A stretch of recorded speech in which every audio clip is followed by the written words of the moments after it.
Hi, Clay. Howdy. Okay, so we're doing prompt 2, and the first question is, what are things that you personally fear? Not phobias, but actual fears. And where do these fears come from? Personal experiences, social media, school? Personally, I fear losing my independence. Mostly from like my physical health or mental health. I think it stems a lot from the way I was raised. Is almost to be like hyper independent. And so I feel like if I lose that, I lose a lot of the enjoyability of life. Like just being able, like the freedom of life. And so yeah, I'm very scared of that for sure. Wow. Okay, the second one. What role did your parents, peers, teachers, etc. play in creating and perpetuating a culture of fear in your social circle? And perpetuating a culture of fear. Yes. I mean, like I said, a lot of it's the way I was raised. A lot about my dad, to be hyper independent because that's the way he is. And that's how he wanted me to be. Was very independent, very. You can make it on your own. Don't have to worry about them once they move out of the house or anything like that. A lot of that came from my dad. And then that's transitioned in high school. My friend group was also very independent. And we all worked, we out, had jobs. None of us really asked each other for anything. Other than maybe like a homework answer. But a lot of my friend group was also very independent. If that comes from me already being independent, I don't know. But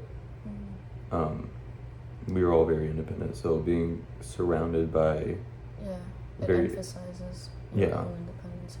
The exactly. need to be. Okay. 3. What role does politics and the fact that it is an election year play in the creation and perpetuation of fear? Like in society. Yeah, I guess. I don't know. Well, I think a lot of it is fear is one of the strongest emotions, I think, that you can use to drive people. Or it's one of the strongest emotions we feel. Yeah, survival instinct and all. Exactly. And so I feel like politics, they see that they can use fear and they use that to they use that to drive people one way or another. And especially during election years when everything is politics. Yeah. That becomes like it's the number one motivator. Yeah. That has that nickname for a reason. It's like a manipulation thing almost. Exactly. Try to sway people in one direction or another. Exactly what it is. Yeah. It's a lot. Yeah, it is a lot. Okay, and 4. What steps can you, and by extension all of us, take to reduce fear-driven actions and emotions?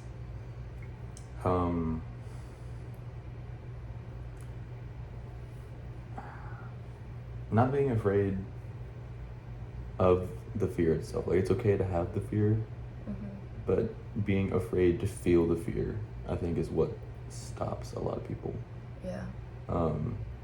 You can, kind of face the music almost, and you don't have to conquer it, but you have to be okay with feeling the fear, okay with being uncomfortable. You have to acknowledge it. Right, you have to be able to acknowledge it. A lot of people aren't willing to. They know they're fearful of it, so they avoid it at all costs. It's like, that's naturally what we want to do. But I feel like being okay with feeling fear, with being uncomfortable. Yeah. Especially in a society like we have today where everything's about making yourself comfortable at all times. Yeah. So being okay with being uncomfortable in that sense. Like I said, you don't have to conquer it, like be okay with it existing. I think is a very big step we could all take. Yeah. Myself included. Fear is a big part of life. I feel like life just isn't about being comfortable all the time. And that's what people seek that so much today. Nobody really, it's hard to see people stepping out of their comfort zones. Right. Well, it's easy to be It's easy to be comfortable, yeah. Yeah. I say that as I'm laying in bed, like. Cookie. Okay. Well, thank you, Clay. Of course, anytime. Oh no.